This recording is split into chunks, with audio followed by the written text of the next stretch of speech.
Hi everyone, Erin here from the Central Library, and it's time to continue our reading of Treasure Island by Robert Louis Stevenson. When we left off, Jim Hawkins had found Billy Bones' treasure map, and along with Squire Trelawney and Dr. Livesey, they were planning to go follow and find that treasure for themselves. So, hope everyone is sitting comfortably. Let's read on. Part 2, The Sea Cook. Chapter 7, I Go to Bristol. It was longer than the squire imagined ere we were ready for the sea, and none of our first plans, not even Dr. Livesey's of keeping me beside him, could be carried out as we intended. The doctor had to go to London for a physician to take charge of his practice. The squire was hard at work at Bristol, and I lived on at the Hall under the charge of old Redruth, the gamekeeper, almost a prisoner, but full of sea dreams and the most charming anticipations of strange islands and adventures. I brooded by the hour together over the map, all the details of which I well remembered. Sitting by the fire in the housekeeper's room, I approached that island in my fancy, from every possible direction. I explored every acre of its surface. I climbed 1,000 times that tall hill they call the Spyglass, and from the top enjoyed the most wonderful and changing prospects. Sometimes the isle was thick with savages, with whom we fought, sometimes full of dangerous animals that hunted us, but in all my fancies nothing occurred to me so strange and tragic as our actual adventures. So the weeks passed on, till one fine day there came a letter addressed to Dr. Livesey, with this addition: to be opened, in the case of his absence, by Tom Redruth or young Hawkins. Obeying this order, we found, or rather, I found, for the gamekeeper was a poor hand at reading anything but print, the following important news. Old Anchor Inn, Bristol, March 1, 17-something. Dear Livesey, as I do not know whether you are at the Hall or still in London, I send this in double to both places. The ship is bought and fitted. She lies at anchor, ready for sea. You never imagined a sweeter schooner. A child might sail her. 200 tons. Name, Hispaniola. I got her through my old friend, Blandly, who has proved himself throughout the most surprising trump. The admirable fellow literally slaved in my interests, and so, I may say, did everyone in Bristol, as soon as they got wind of the port we sailed for. Treasure, I mean. Redruth, said I, interrupting the letter. Dr. Livesey will not like that. The squire has been talking, after all. Well, who's a better right, growled the gamekeeper. A pretty rum go if squire ain't to talk for Dr. Livesey, I should think. At that I gave up on all attempt at commentary, and read straight on. Blandly himself found the Hispaniola, and by the most admirable management got her for the merest trifle. There's a class of men in Bristol monstrously prejudiced against Blandly. They go the length of declaring that this honest creature would do anything for money, that the Hispaniola belonged to him, and that he sold it to me absurdly high, the most transparent calumnies. None of them dare, however, to deny the merits of the ship. So far there was not a hitch. The work people, to be sure, riggers and what not, were most annoyingly slow, but time cured that. It was the crew that troubled me. I wished a round score of men, in case of natives, buccaneers, or the odious French, and I had the worry of the deuce itself to find so much as half a dozen, till the most remarkable stroke of fortune brought me the very man that I required. I was standing on the dock when, by the merest accident, I fell in talk with him.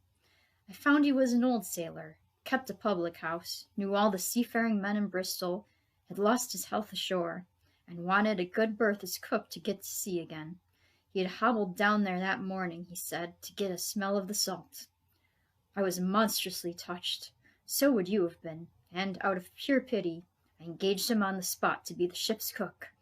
Long John Silver, he is called, and has lost a leg, but that I regarded as a recommendation, since he lost it in the country service under the immortal Hawke. He has no pension, Livesey. Imagine the abominable age which we live in. Well, sir, I thought I had only found a cook, but it was a crew I had discovered. Between Silver and myself, we got together in a few days a company of the toughest old salts imaginable. Not pretty to look at, but fellows by their faces of the most indomitable spirit. I declare we could fight a frigate. Long John even got rid of 2 out of the 6 or 7 I had already engaged. He showed me in a moment that they were just the sort of freshwater swabs we had to fear in an adventure of importance. I am in the most magnificent health and spirits, eating like a bull, sleeping like a tree, yet I shall not enjoy a moment till I hear my old tarpaulins tramping round the capstan. Seaward ho! Hang the treasure! It's the glory of the sea that has turned my head. So now, Livesey, come post. Do not lose an hour, if you respect me. Let young Hawkins go at once to see his mother, with Redruth for a guard, and then come both full speed to Bristol. John Trelawney. Postscript. I did not tell you that Blandly, who, by the way, is to send a consort after us if we don't turn up by the end of August, had found an admirable fellow for a sailing master. A stiff man, which I regret, but in all other respects a treasure. Long John Silver unearthed a very competent man for a mate, a man named Arrow. I have a boatswain who pipes, Livesey, so things shall go man-o'-war fashion on board the good ship Hispaniola. I forgot to tell you that Silver is a man of substance. I know of my own knowledge that he has a banker's account, which has never been overdrawn. He leaves his wife to manage the inn, and as she is a woman of color, a pair of old bachelors like you and I may be excused for guessing that it is his wife, quite as much as the health, that sends him back to roving. J.T. P.P.S. Hawkins may stay 1 night with his mother. J.T. You can fancy the excitement into which that letter put me. I was half beside myself with glee, and if ever I despised a man, it was old Tom Redruth, who could do nothing but grumble and lament. Any of the under gamekeepers would gladly have changed places with him, but such was not the squire's pleasure, and the squire's pleasure was like law among them all. Nobody but old Redruth would have dared so much as even to grumble. The next morning he and I set out on foot for the Admiral Benbow, and there I found my mother in good health and spirits. The captain, who had so long been a cause of so much discomfort, was gone where the wicked cease from troubling. The squire had had everything repaired, and the public rooms and the sign repainted, and had added some furniture, above all a beautiful armchair for mother in the bar. He had found her a boy as an apprentice also, so that she should not want help while I was gone. It was on seeing that boy that I understood, for the first time, my situation. I had thought up to that moment of the adventures before me, not at all of the home that I was leaving. And now, at sight of this clumsy stranger, who was to stay here in my place beside my mother, I had my first attack of tears. I am afraid I led that boy a dog's life, for as he was new to the work, I had 100 opportunities of setting him right and putting him down, and I was not slow to profit by them. The night passed, and the next day, after dinner, Redruth and I were afoot again, and on the road. I said goodbye to mother, and the cove where I had lived since I was born, and the dear old Admiral Benbow, since he was repainted, no longer quite so dear. One of my last thoughts was of the captain, who had so often strode along the beach with his cocked hat, his saber-cut cheek, and his old brass telescope. Next moment we had turned the corner, and my home was out of sight. The mail picked us up about dusk at the Royal George on the Heath. I was wedged in between Redruth and a stout old gentleman, and, in spite of the swift motion and the cold night air, I must have dozed a great deal from the very first, then slept like a log, up hill and down dale, through stage after stage. For when I was awakened, at last, it was by a punch in the ribs, and I opened my eyes to find that we were standing still before a large building in a city street, and that the day had already broken a long time. "Where are we?" I asked. "Bristol," said Tom. "Get down." Mr. Trelawney had taken up his residence at an inn far down the docks to superintend the work upon the schooner. Thither we now had to walk, and our way, to my great delight, lay among the quays and beside the great multitude of ships of all sizes and rigs and nations. In one, sailors were singing at their work. In another, there were men aloft, high over my head, hanging to threads that seemed no thicker than a spider's. Though I had lived by the shore all my life, I seemed never to have been near the sea till then. The smell of tar and salt was something new. I saw the most wonderful figureheads that had all been far over the ocean. I saw, besides, many old sailors, with rings in their ears, and whiskers curled in ringlets, and tarry pigtails, and their swaggering, clumsy sea walk. And if I had seen as many kings or archbishops, I could not have been more delighted. And I was going to see myself, to sea in a schooner, with a piping boatswain and a pig-tailed singing seaman, to sea, bound for an unknown island, and to seek for buried treasures. While I was still in this delightful dream, we came suddenly in front of a large inn, and met Squire Trelawney, all dressed out like a sea officer, in stout blue cloth, coming out of the door with a smile on his face, and a capital imitation of a sailor's walk. "Here you are," he cried, "and the doctor came last night from London. Bravo! The ship's company complete." "Oh, sir," cried I, "when do we sail?" "Sail," says he, "we sail tomorrow." Chapter 8. At the Sign of the Spyglass. When I had done breakfasting, the squire gave me a note addressed to John Silver, at the Sign of the Spyglass, and told me I should easily find the place by following the line of the docks and keeping a bright lookout for a little tavern with a large brass telescope for sign.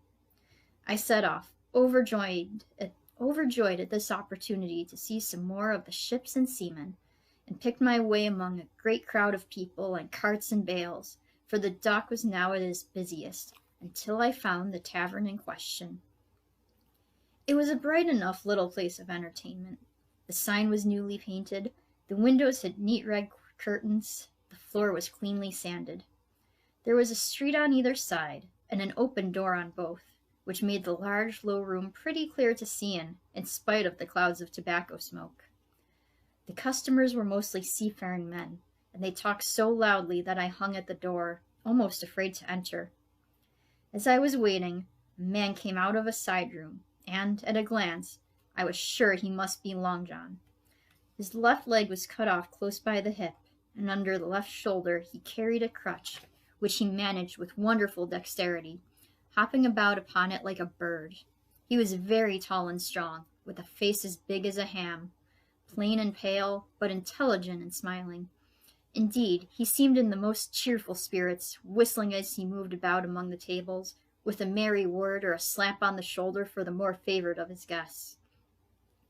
Now, to tell you the truth, from the very first mention of Long John in Squire Trelawney's letter, I had taken a fear in my mind that he might prove to be the very one-legged sailor whom I had watched for so long at the old Benbow. But one look at the man before me was enough. I had seen the captain, and Black Dog, and the blind man Q, and I thought I knew what a buccaneer was like. A very different creature, according to me, from this clean and pleasant-tempered landlord. I plucked up courage at once, crossed the threshold, and walked right up to the man where he stood, propped on his crutch, talking to a customer. "Mr. Silver, sir?" I asked, holding out the note. "Yes, my lad," said he, "such is my name, to be sure. And who may you be?"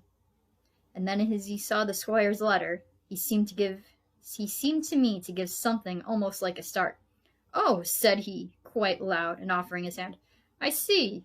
You are a new cabin boy. Pleased I am to see you." And he took my hand in his large, firm grasp. Just then, one of the customers at the far side rose suddenly and made for the door. It was close by him, and he was out in the street in a moment. But his hurry had attracted my notice, and I recognized him at a glance. It was the tallow-faced man, wanting 2 fingers, who had come first to the Admiral Benbow. "Oh," I cried, "stop him! It's Black Dog." "I don't care 2 coppers who he is," cried Silver, "but he hasn't paid his score. Harry, run and catch him." One of the others who was nearest the door leaped up and started in pursuit. "If he were Admiral Hawke, he shall pay his score," cried Silver, and then, relinquishing my hand, "Who did you say he was?" he asked. "Black what?" "Dog, sir," said I. "Has Mr. Trelawney not told you of the buccaneers? He was one of them." "So," cried Silver, "in my house! Ben, run and help Harry. One of those swabs, was he? Was that you drinking with him, Morgan? Step up here." The man whom he called Morgan, an old gray-haired, mahogany-faced sailor, came forward pretty sheepishly, rolling his quid. "Now, Morgan," said Long John very sternly, "never clapped your eyes on that black dog before now, did you now?" "Not I, sir," said Morgan with a salute. "You didn't know his name, did you?" "No, sir." "By the powers, Tom Morgan, it's as good for you," exclaimed the landlord. "If you had been mixed up with the like of that, you would never have put another foot in my house, you may lay to that. And what was he saying to you?" "I don't rightly know, sir," answered Morgan. "Do you call that a head on your shoulders, or a blessed dead-eye?" cried Long John. "Don't rightly know, don't you? Perhaps you don't happen to rightly know who you was speaking to, perhaps. Come now, what was he jawing? Voyages, captains, ships? Pipe up. What was it?" "We was a-talking of keel-hauling," answered Morgan. "Keel-hauling, was you? And a mighty suitable thing, too, and you may lay to that. Get back to your place for a lover, Tom." And then, as Morgan rolled back to his seat, Silver added to me in a confidential whisper that was very flattering, as I thought, "He's quite an honest man, Tom Morgan, only stupid. And now," he ran on again aloud, "let's see, Black Dog? No, I don't know the name, not I. Yet I kind of think yes, I've seen the swab. He used to come here with a blind beggar, he used." "That he did, you may be sure," said I. "I knew that blind man, too. His name was Pew." "It was," cried Silver, now quite excited. "Pew. That were his name for certain. Ah, he looked a shark, he did. If we run down this black dog now, there'll be news for Captain Trelawney. Ben's a good runner. Few seamen run better than Ben. He should run him down, hand over hand, by the powers. He talked of keel-hauling, did he? I'll keel-haul him." All the time he was jerking out these phrases, he was stumping up and down the tavern on his crutch, slapping tables with his hand, and giving such a show of excitement as would have convinced an Old Bailey judge or a Bow Street runner. My suspicions had been thoroughly reawakened on finding Black Dog at the Spyglass, and I watched the cook narrowly. But he was too deep and too ready and too clever for me, and by the time the two men had come back out of breath and confessed that they had lost the track in a crowd and been scolded like thieves, I would have gone bail for the innocence of Long John Silver. "See here now, Hawkins," said he, "here's a blessed hard thing on a man like me now, ain't it? There's Captain Trelawney. What's he to think? Here I have this confounded son of a Dutchman sitting in my own house, drinking of my own rum. Here you comes and tells me of it plain, and here I let him give us all the slip before my blessed deadlights. Now, Hawkins, you do me justice with the captain. You're a lad, you are, but you're as smart as paint. I see that when you first came in. Now here it is. What could I do with his old timber I hobble on? When I was an A.B. master mariner, I would come up alongside him, hand over hand, and broached him to in a brace of old shakes, I would. But now—" And then, all of a sudden, he stopped, and his jaw dropped as though he had remembered something. "The score!" he burst out. "3 goes of rum! Why, shiver my timbers if I hadn't forgotten my score!" And falling on a bench, he laughed until the tears ran down his cheeks. I could not help joining, and we laughed together, peal after peal, until the tavern rang again. "Why, what a precious old sea-calf I am," he said at last, wiping his cheeks. "You and me should get on well, Hawkins, for I'll take my davy I should be rated ship's boy. But come now, stand by to go about. This won't do. Duty is duty, messmates. I'll put on my old cocked hat and step along of you to Captain Trelawney and report this here affair. For, mind you, it's serious, young Hawkins. Neither you nor me's come out of it with what I should make so bold as to call credit. Nor you neither, says you. Not smart, none of the pair of us smart. But dash my buttons, that was a good un about my score." And he began to laugh again, and that so heartily, that though I did not see the joke as he did, I was again obliged to join him in his mirth. On our little walk among the quays, he made himself the most interesting companion, telling me about the different ships that we passed by, their rig, tonnage, and nationality, explaining the work that was going forward, how one was discharging, another taking in cargo, and a third making ready for sea, and every now and then telling me some little anecdotes of ships or seamen, or repeating a nautical phrase till I had learned it perfectly. I began to see that here was one of the best possible shipmates. When we got to the inn, the squire and Dr. Livesey were seated together, finishing a quart of ale with toast in it, before they should go aboard the schooner on a visit of inspection. Long John told the story from first to last, with a great deal of spirit and the most perfect truth. "That were how it were now, weren't it, Hawkins?" he would say, now and again, and I could always bear him entirely out.